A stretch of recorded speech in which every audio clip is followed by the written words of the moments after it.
الحمد لله وكفى وسلام على عباده الذين اصطفى اللهم صل على سيدنا محمد وعلى آل سيدنا محمد وبارك وسلم۔ حضرت علی المرتضیٰ رضی اللہ تعالیٰ عنہ سے روایت ہے،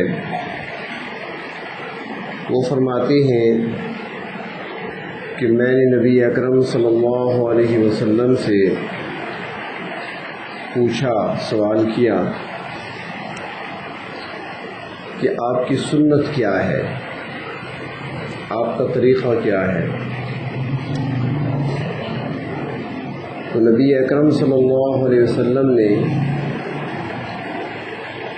اس کے جواب میں جو ارشاد فرمایا، اس میں آپ صلی اللہ علیہ وسلم کے پورے مکارم اخلاق، آپ کے پورے محاسن اور آپ صلی اللہ علیہ وسلم کی مبارک عادات، اس ایک سوال کے جواب میں آپ نے سب کو یکجا کر دیا۔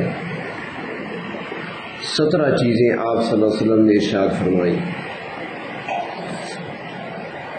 محدثین نے اس حدیث شریف کو نقل کیا ہے۔ آپ صلی اللہ علیہ وسلم نے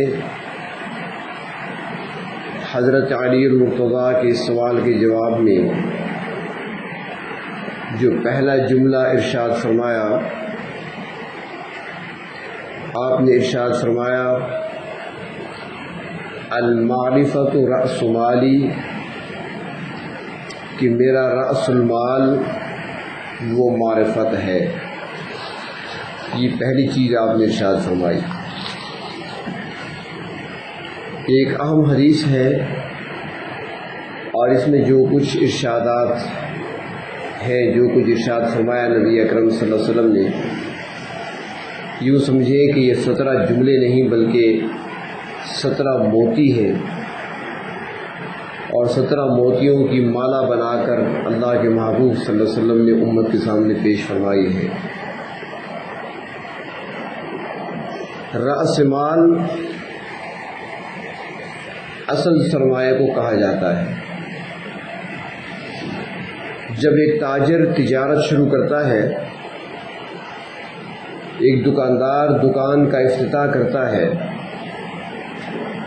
تو سب سے پہلا سرمایہ جو اس میں لگاتا ہے، جو سرمایہ اس میں ڈالتا ہے، اس کو رأس المال کہا جاتا ہے، اصل سرمایہ۔ تو آپ صلی اللہ علیہ وسلم نے ارشاد فرمایا کہ میرا اصل سرمایہ کیا ہے؟ وہ معرفت ہے۔ معرفت پہچان کو کہتے ہیں، اور اسی سے ہے تعارف۔ تعارف 3 طرح کا ہوتا ہے: اپنا تعارف، لوگوں کے ساتھ تعارف، اور اللہ کا تعارف۔ یعنی اپنے آپ کو پہچاننا، لوگوں کو پہچاننا، اور اللہ تبارک و تعالیٰ کی ذات کو پہچاننا۔ اور یہ تینوں اہم ہیں۔ جس شخص نے اپنے آپ کو پہچان لیا، اس نے گویا ہر چیز کو پہچان لیا۔ اور اپنا تعارف کیا ہے؟ کہ بندہ اتنا جانتا ہو کہ میں کون ہوں، میں کیوں آیا ہوں دنیا میں، میں کہاں سے آیا ہوں، دنیا میں کس لیے آیا ہوں، میں نے یہاں پر کیا کرنا ہے، اور پھر میری اگلی منزل کیا ہے، میں نے کہاں جانا ہے۔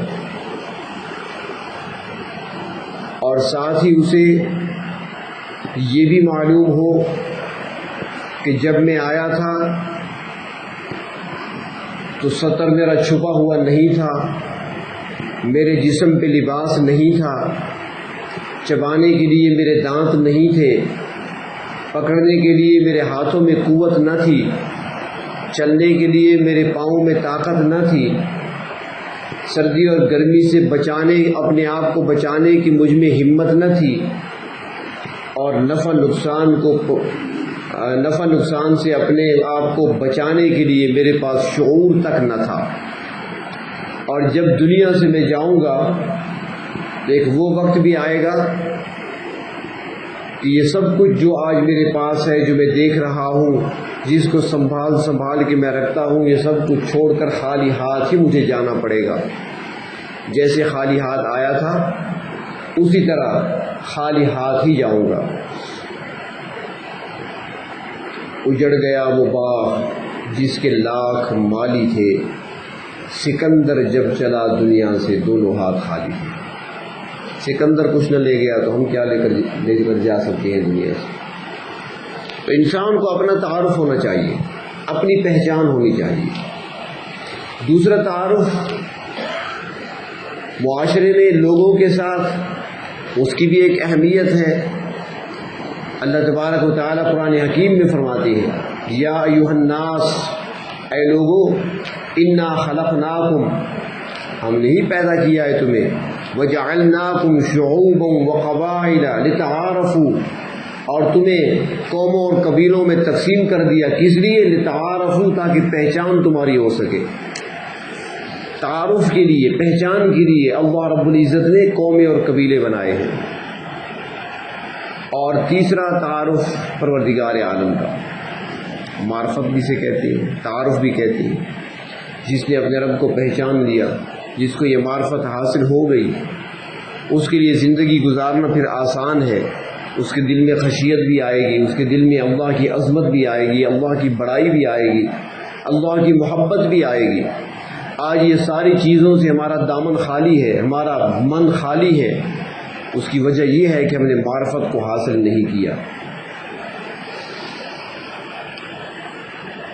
اور جب انسان کو تعارف حاصل ہو جاتا ہے نا، پھر قدردانی آتی ہے۔ اور جب تک انسان کو تعارف نہ ہو، جانتا نہ ہو، پہچانتا نہ ہو، معرفت حاصل نہ ہو، تو انسان کے پاس قدر نہیں ہوتی۔ ہم دنیا میں دیکھتے ہیں کئی لوگ ایسے ہوتے ہیں، آپ کے مشاہدے میں ہوگا، کوئی بندہ آیا عرصے کے بعد آپ کو آ کر ملا، ہاتھ ملایا، آپ نے ہاتھ ملایا جس طرح دوسروں سے آپ ملاتے ہیں، اسے بٹھا دیا، بیٹھ گیا۔ اس نے کچھ دیر کے بعد کہا کہ مجھے آپ نے پہچانا، میں فلاں ہوں۔ جب اس نے تعارف کرایا تو آپ کو یاد آ گیا، پہلے تو آپ نے ہاتھ ملایا تھا، اب دوبارہ بیٹھے بیٹھے کھڑے ہو گئے، دوبارہ کھڑے ہو گئے، کیونکہ پہلے پہچان نہ تھی، اب آپ نے پہچان لیا ہے، اب کھڑے ہو کر اس کو گلے لگا لیا کہ اب پہچانا ہے میں نے آپ کو، قدر آ گئی دل میں۔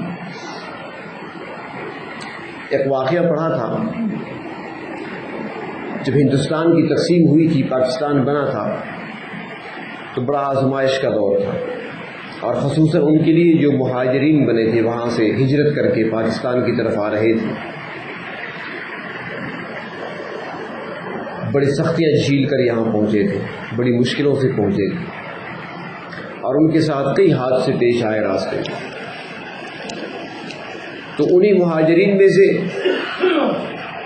پنجاب کے کسی شہر میں ایک گھرانہ آباد ہوا، عرصہ گزر گیا، بچے پیدا ہوئے، جوان ہوئے، ایک نوجوان کسی اچھے عہدے پر فائز ہوا، اچھی آمدن تھی اس کی، تو اس نے لیے اپنے لیے اس نے عالیشان مکان تعمیر کرانا چاہا،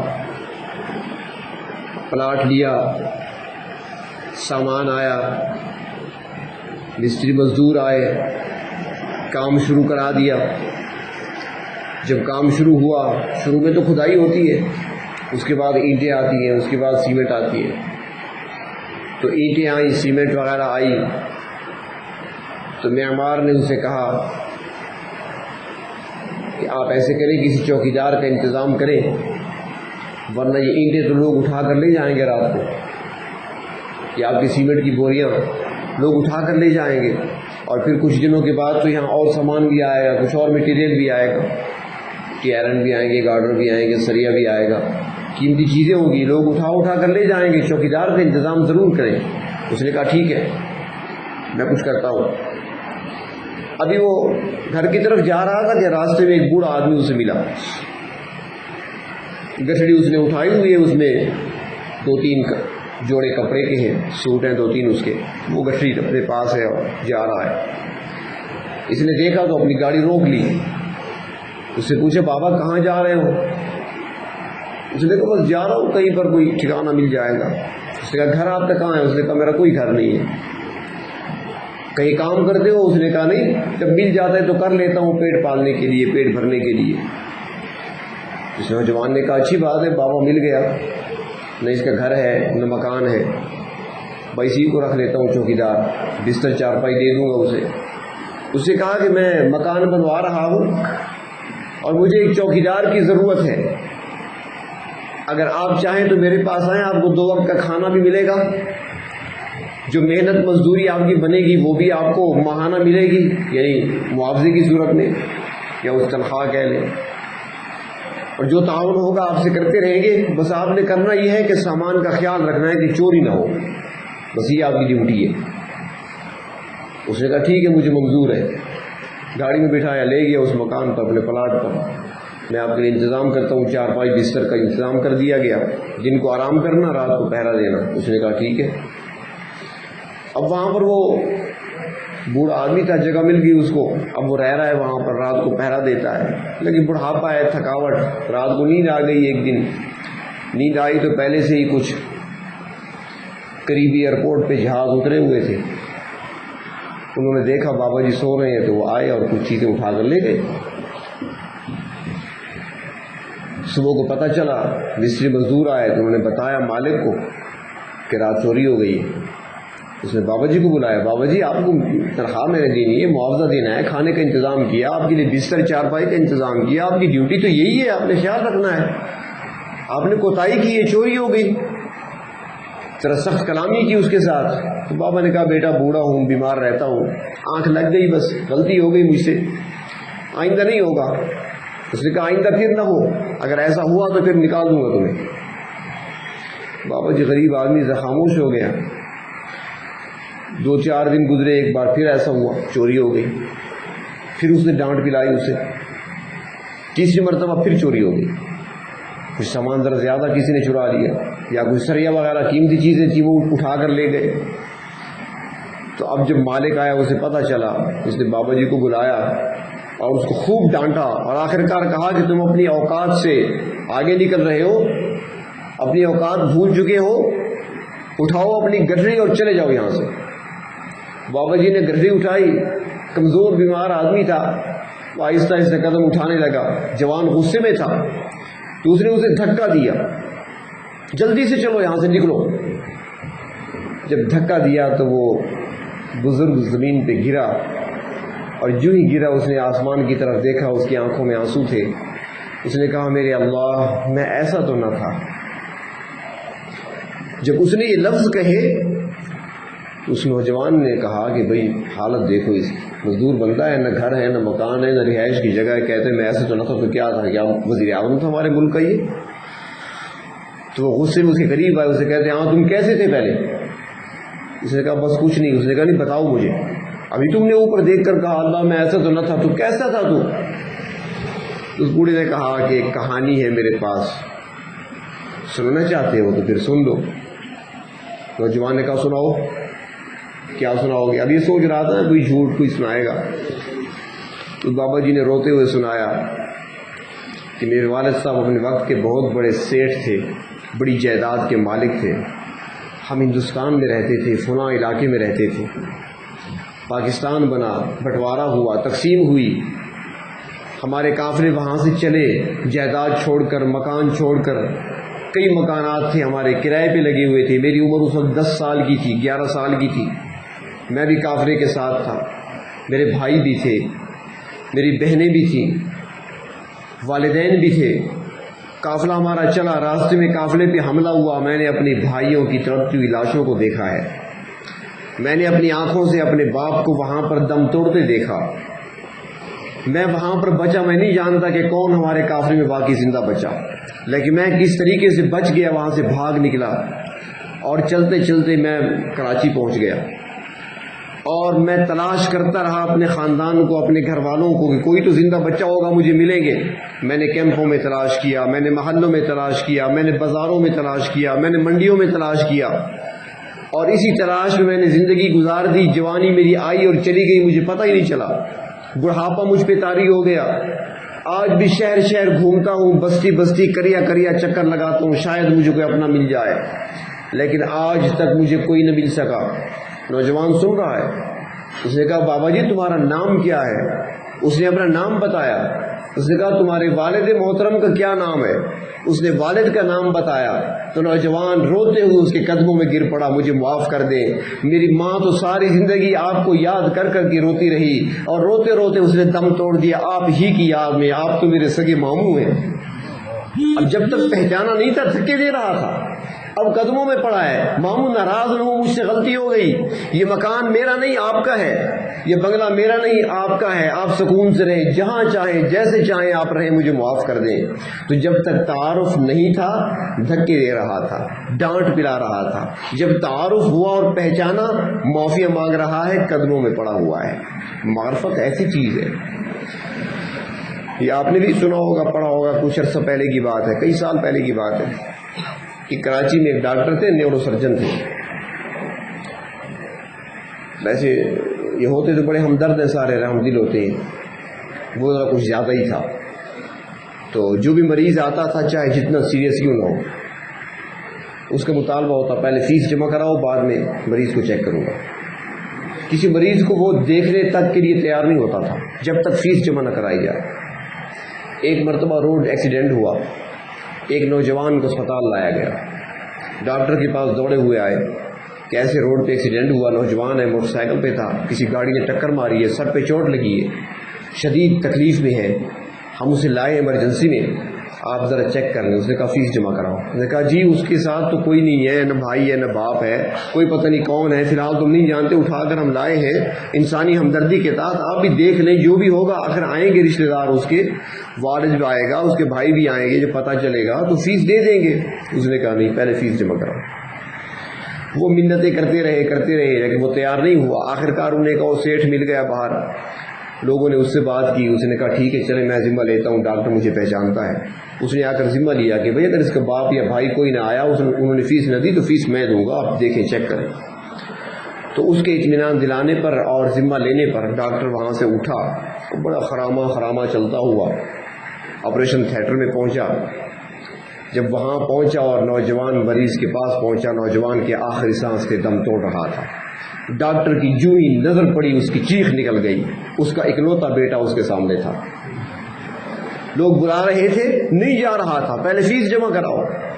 اب جب دیکھا تو دوڑ لگی، لیکن بڑی کوشش کی، اس کو بچا نہ سکا۔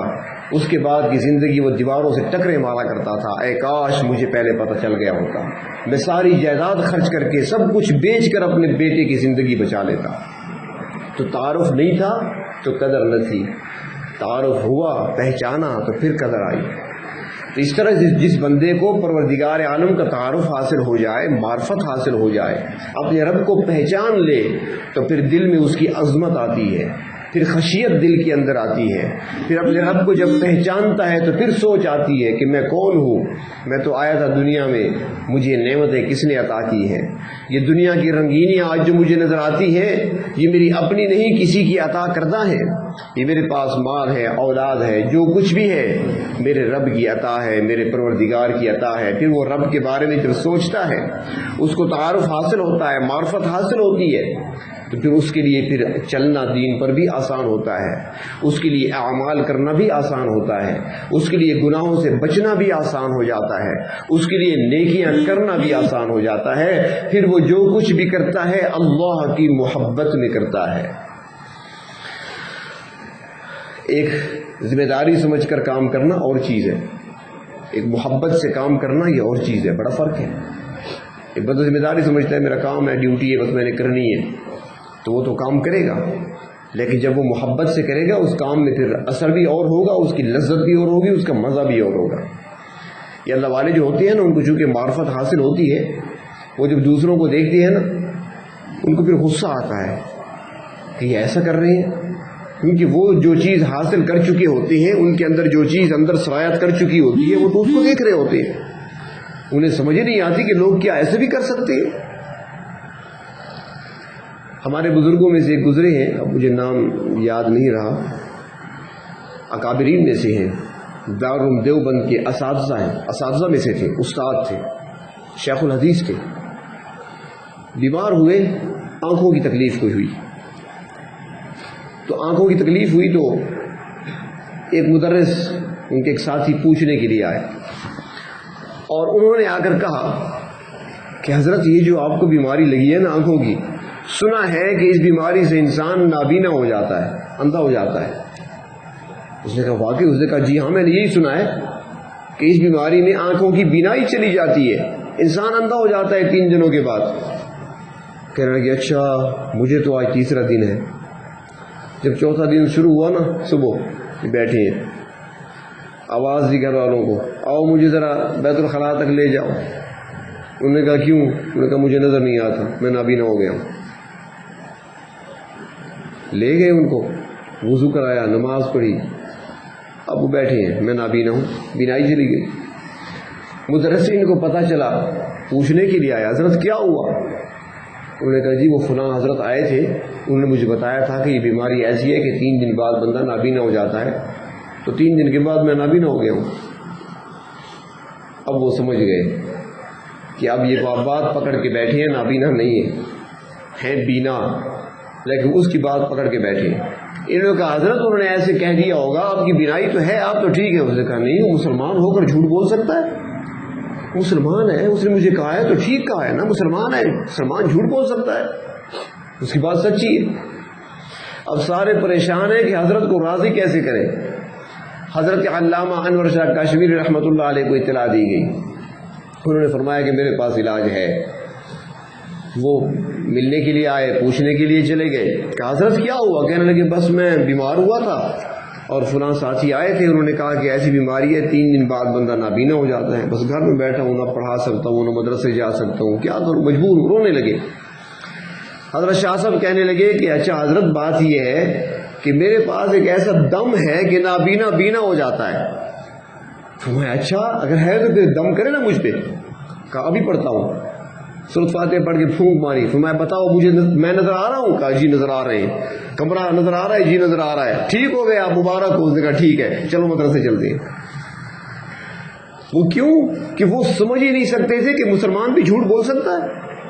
اب اگر میں دیکھ رہا ہوں، میرا دیکھنا ناقص ہو سکتا ہے، مسلمان نے جو کہا ہے وہ سچ ہے، تو اپنے اندر دیکھتے تھے۔ وہ ان کا اندر چونکہ صاف تھا۔ حضرت شبلی رحمۃ اللہ علیہ یہ لذتیں حاصل کر چکے تھے، اللہ کے نام کی برکتیں۔ وہ کسی نے کہا ہے نا، اللہ اللہ چشری است نام، شیر و شکر میش و ود جانم تمام۔ اللہ کتنا پیارا نام ہے، آیا تو زبان پہ ہے، مٹھاس پورے وجود میں پھیل گیا۔ تو جنہوں نے یہ مزے چکھے ہیں نا، کیونکہ یہ چکھنے کی چیزیں ہوتی ہیں، بتانے کی نہیں ہوتی، تو حضرت شبلی ان بزرگوں میں سے تھے جو اللہ کے نام کی چاشنی محسوس کر چکے تھے، وہ لذتیں چکھ چکے تھے۔ ایک دن چوک پہ کھڑے ہیں، تلوار ننگی ہاتھ میں لیے کھڑے ہیں، بڑے غصے میں، جلال میں۔ کسی نے کہا حضرت خیر تو ہے، کسے مارنا ہے؟ تلوار لے کر کھڑے ہیں چوک پہ، جیسے فوارہ چوک پہ کھڑے ہوں یا مشن موڑ پہ کھڑے ہوں، چوک پر کھڑے ہیں تلوار لے کر۔ کہنے لگے کہ لوگ میرے اللہ کا نام غافل دلوں سے لیتے ہیں، اب میں دیکھتا ہوں غفلت سے نام کون لیتا ہے، سر قلم کر دوں گا۔ اور یہ وہی شبلی ہے کہ ایک مرتبہ بچوں نے اپنے حال میں تھے، وجد طاری تھا، بچوں نے سمجھا، لڑکوں نے سمجھا کہ شاید دیوانگی طاری ہے، انہوں نے پتھر مارے۔ جب پتھر ایک پیشانی پہ لگا تو خون کے قطرے نکلے۔ دیکھنے والوں نے دیکھا کہ خون کا قطرہ جب زمین پہ گرتا ہے تو بن جاتا ہے لفظ اللہ۔ ہر گرنے والا قطرہ اس میں ذات بن رہا تھا۔ تو کیا چیز تھی؟ معرفت حاصل کر چکے تھے وہ، یہ حقیقی معرفت رب تعالیٰ کی انہوں نے حاصل کی تھی۔ تو پھر ان کے اندر وہ محبت پیدا ہوئی۔ رابعہ بصریہ رحمۃ اللہ علیہا عورت ہیں، مجذوبہ قسم کی ہیں۔ ایک دن ایک ہاتھ میں انگارے لیے ہوئے ہیں، دوسرے ہاتھ میں پانی کا لوٹا، تیزی سے دوڑی چلی جا رہی ہیں۔ کسی نے کہا رابعہ یہ کیا، آگ اور پانی دونوں چیزیں اٹھا کر جا رہی ہو، کہاں کا ارادہ ہے؟ کہنے لگی میرا جی چاہتا ہے کہ پانی ڈال کر جہنم کی آگ کو بجھا دوں اور آگ لگا کر جنت کو جلا دوں، پھر دیکھوں گی کہ کون میرے اللہ کی محبت میں عبادت کرتا ہے۔ اب تو کوئی جنت کے شوق میں کر رہا ہے، کوئی جہنم کے خوف سے کر رہا ہے، اللہ کی محبت میں عبادت کرنے والا کوئی نہیں۔ تو جن کو یہ محبتیں حاصل ہوئیں وہ سمجھتے تھے تو یہی وہ معرفت ہے جن کو حاصل ہو گئی۔ تو اللہ کے محبوب نے فرمایا، حضرت علی نے پوچھا آپ کا طریقہ کیا ہے؟ تو آپ نے پہلی چیز فرمائی کہ المعرفت رأس مالی، کہ معرفت جو ہے یہ میرا رأس المال ہے، میرا اصل سرمایہ ہے۔ اصل سرمایہ کیا کہتے ہیں سرائکی میں اسے؟ ایک خاص لفظ بھی ہے اس کے لیے، جو اصل سرمایہ ہوتا ہے اس کے لیے استعمال کرتے ہیں۔ تو اصل سرمایہ فرمایا وہ معرفت ہے۔ تو وہی معرفت اگر حاصل ہو جائے، اور اللہ تبارک و تعالی اپنے تعارف کے لیے، اپنے پہچان کے لیے قرآن حکیم میں جگہ جگہ دعوت غور و فکر دیتے ہیں اور مختلف مثالوں کے ذریعے سے سمجھاتے ہیں کہ آؤ مجھے پہچانو۔ وہ کسی نے امام شافعی رحمۃ اللہ علیہ سے پوچھا تھا نا کہ آپ کو اپنے رب کی معرفت کیسے حاصل ہوئی، آپ نے رب تعالیٰ کو، پروردگار عالم کو کیسے پہچانا؟ ان کے سامنے ایک درخت تھا، توت کا درخت، شاہتوت کا درخت۔ فرمایا کہ میں نے اس درخت کے پتے سے اپنے رب کو پہچانا ہے۔ انہوں نے کہا کہ وہ کیسے؟ فرمایا میں نے اپنے رب کو پہچانا اس درخت کے پتے سے کہ اس پتے پر مکھی بیٹھی تو اس کے پیٹ سے شہد نکلا، اس پتے کو بکری نے کھایا تو میگنی بن گئی، اسی پتے کو ہرن نے کھایا کستوری بن گئی، اسی پتے کو کیڑے نے کھایا ریشم بن گیا۔ تو کون ذات ہے جو ایک پتے سے ساری مختلف چیزیں پیدا کرنے والی ہے؟ تو میں نے اپنے رب کا تعارف اس سے حاصل کیا۔ وہ ایک ایک چیز پر غور و فکر کیا کرتے تھے، اور اللہ تعالیٰ ہمیں بھی دعوت فکر دیکھتے ہیں۔ دیکھو ذرا آسمان کی طرف دیکھو، میری بنائی ہوئی کائنات کو دیکھو، میری بنائی ہوئی چیزوں کو دیکھو، میرے کاموں کو دیکھو۔ جو میرے کام ہیں وہ کوئی نہیں کر سکتا، جو میرا نام ہے اسی طرح کا نام بھی کسی کا نہیں، جو میرے کام ہیں اسی طرح کے کام بھی کسی کے نہیں۔